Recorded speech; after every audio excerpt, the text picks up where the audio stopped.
ഇന്ന് നടന്ന ക്യാപ്റ്റൻസി ടാസ്കിൽ ജിൻഡോ, അർജുൻ, സിജോ എന്നിവരാണ് മത്സരിച്ചത്.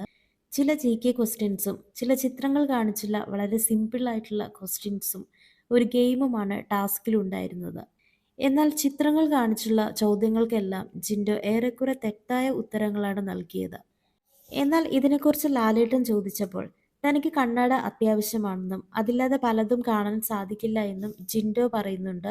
ബിഗ് ബോസിന്റെ ക്യാമറക്ക് ആ ഒരു ഗ്ലാസ് കുഴപ്പമായതിനാൽ ബിഗ് ബോസ് അത് കൊണ്ടുപോയെന്നും തനിക്ക് പുതിയ ഗ്ലാസ് തന്നില്ല എന്നും ജിൻഡോ പറയുന്നു. അങ്ങനെ ലാലേട്ടൻ ജിൻഡോന് പുതിയൊരു ഗ്ലാസ് നൽകാമെന്ന് ഉറപ്പു നൽകി. എന്നാൽ ജിൻഡോ ക്യാപ്റ്റൻ ആകരുതെന്നായിരുന്നു ജിൻഡോന്റെ ഫാൻസിന്റെ പ്രാർത്ഥന. കാരണം ക്യാപ്റ്റനായാൽ അത് ഗെയിമിനെ തന്നെ ചിലപ്പോൾ നെഗറ്റീവായിട്ട് ബാധിച്ചേക്കാം. കൂടാതെ എല്ലാവരും ചേർന്ന് ജിൻഡോനെ ടാർഗറ്റ് ചെയ്ത് നെഗറ്റീവ് ആക്കാനുമുള്ള സാധ്യതയുമുണ്ട്.